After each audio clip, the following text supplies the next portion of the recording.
There are people who have probably told you that you're too nice, too forgiving, too understanding. Maybe you're the one who always keeps the peace, right? And people say this like it explains everything, Like you just need to toughen up. Just don't be so nice. But no, because I want to show you that the fawn response is actually what's happening, why your body learned it, and why it has kept you in an abusive relationship way longer than it should have. My name is Lisa Sonni. I'm a certified relationship coach. I'm trauma-informed. I've written 5 books, and I specialize in helping women exit bad relationships, break trauma bonds, and rebuild who they are after they've left. If this is where you're at, hit subscribe so you don't miss more videos like this. So let's really break this down, okay? There are 4 trauma responses: fight, flight, freeze, and fawn. This is in the same category, okay? But fawning is about appeasing. Fawning is a very confusing response. And interestingly, it's one of the most common responses in an abusive relationship because it reduces the threat in the moment. It has a little bit of a relationship to overfunctioning, but it's not the same thing. It keeps the other person calm. It smooths things over before they even escalate. It helps you read the room. And honestly, we adjust our own behavior to match their behavior. And this kind of happens quickly, but it happens naturally. It's something we don't have to think about. You don't have to have thought this through. It's not a personality choice. It's not who you are. It is a response that your nervous system learned because there is a threat. So this has a lot more to do with survival than people even acknowledge. So in your relationship, let's say maybe this shows up a lot more than you want, right? So you apologize for something and you didn't even do anything wrong. Or you are about to speak, but you're in your mind going, how do I say this? What do I say? I don't want to get mad, so I'm going to change my word. If I say he yelled at me, he's going to get mad, so I'm going to say he raised his voice. All of this. So you agree to things just to avoid tension, anxiety, a consequence. You manage his mood and you don't even realize that you're doing it, right? And this is like you picking up on a body language or his eyes, or so you just sort of shift and you don't bring things up when you want to. You're upset, but you're like, oh, if I bring it up now, he's going to get angry. So I'll bring it up on the weekend. But then on the weekend, you're too nervous to bring it up. So you're just adjusting everything. You hold back what you want to say because you're trying to keep everything steady. Survival. Makes sense that you're doing this, but you're shrinking yourself. You move a lot more carefully. Now, something that's kind of connected here that I think is interesting. When people talk about people pleasing, I think that it sounds like something that's optional, like you're choosing to people please. You could just stop if you wanted to, right? Just stop caring what other people think. Stop trying to please other people. Please yourself. That's not how this works. Your body is responding to a perceived threat or an actual threat, but it's trying to keep things from getting worse. It learned it somewhere, and it learned that this is what works. This is what keeps it safe. And so obviously you just naturally repeat what has worked. This is why it feels automatic. It happens so fast, right? Just instantly you find yourself doing it. I remember a situation actually where he would come home from work and I was always like, do you need anything? What do you need? Are you good? Do you need a pillow? Are you hungry? Do you need a drink? What do you need? Because I'm trying to keep things calm because I don't know what mood he's in. So this might show up in a lot of different ways. And I want you to really think about how you might be doing this and maybe drop that in the comments, share with other people. It helps other people to see what you're going through, what I've been through, so that we can all kind of learn from each other and heal together. Now, getting into why your body does this, his moods are never neutral, right? When he's in a good mood, everything's okay, and you feel that. But when he's in a bad mood, something's wrong. And you feel this when he changes. So you know when something's off. The most popular expression you ever are going to hear on this topic is walking on eggshells. That's what this is. You're walking on eggshells, and appeasing him makes things calmer, right? Or at least less intense, perhaps. This matters to your system. It logs that. I do this, things stay safer. So do this again. Repeat this behavior over and over. So choosing yourself, choosing not to fawn feels risky, because using the example I used of him coming home and me being like, what do you need? What can I do?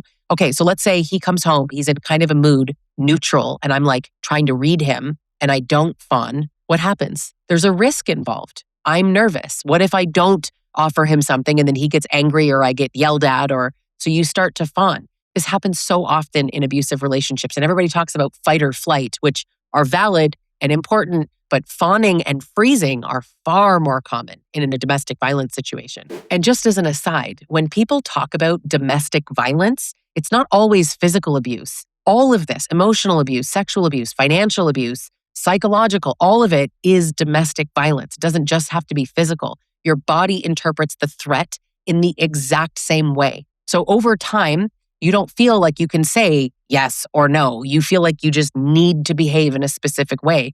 Your ability to stand up for yourself gets delayed or just squashed completely, right? You don't have preferences anymore. You second guess what you feel. You check yourself before you speak.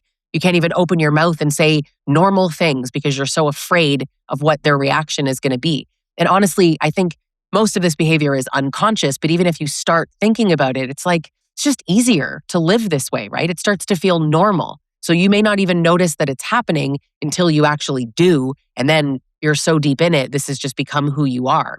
You may not even notice or feel the complete loss of yourself, but you have lost yourself. Now, maybe this feels familiar. Maybe this is kind of what it's always been for you, right? It doesn't start in the relationship. I think many times parts of it are already there. So kind of think back to your family of origin. Was keeping the peace something you normally did, trying to not make things worse, being easy, reading people quickly, taking care of other people's feelings? You've done this before, I bet, right? So think back to your childhood, think back to growing up, a good age, 7, 8, 9, 10. Just start thinking, what was life like? What did you feel? It often shows up there, but then it locks in. And this is part of what makes certain people, certain types of people really susceptible to be in an abusive relationship, right? We make the perfect victim because you fawn instead of run. So now this shows up like you say yes when you don't want to.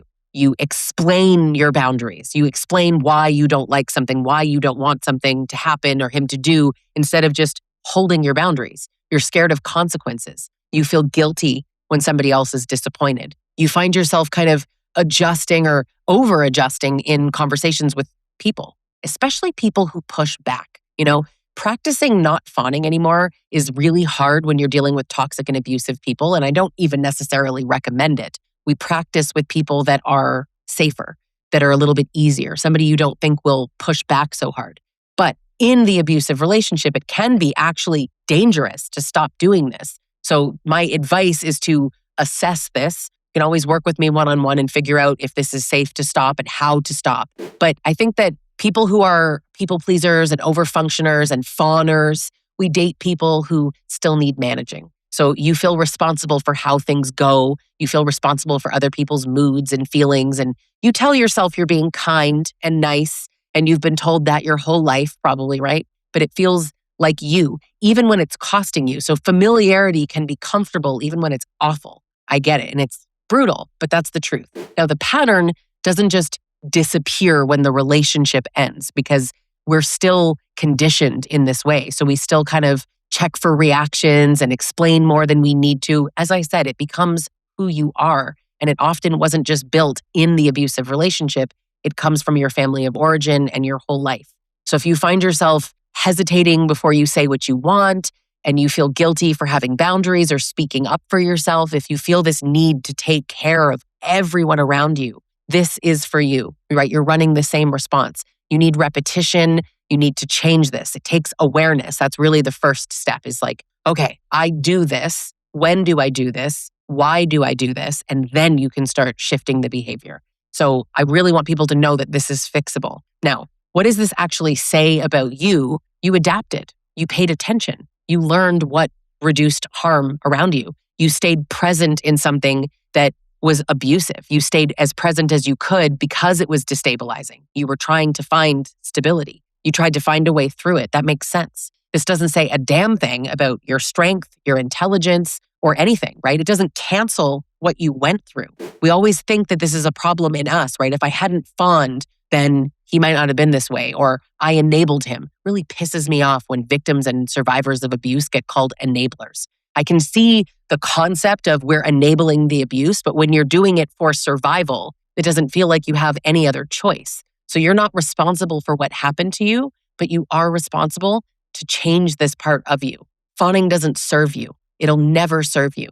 You can see this differently now. So this really isn't about being too nice. This is what your body learned. And you did this for survival, but you can change this and you don't have to live in survival anymore. So if you're still in the relationship, let's talk, book a one-on-one with me. If you're out of the relationship, Let's figure out how to change this part of you so that you're not fawning and you're living more authentically. You can work with me in one-on-one sessions, but I also want to invite you into a program that I run with Dr. Peter Salerno called Rise and Rebuild. This is a 12-week group coaching program. We only host 8 to 10 women. We host this a couple of times a year. And this is an amazing transformational program where we teach you how to be your most authentic self. You will learn self-love. You'll learn who you are, what your values are, what your boundaries are, why this has all been so hard, and build practical, actionable skills to change things. So if you're ready to start shifting this response, you want to come back to yourself, you want to have boundaries, then I invite you to join Rise and Rebuild. Thanks so much for watching. Hit subscribe if you haven't already so you don't miss more videos like this. I'll catch you in the next video.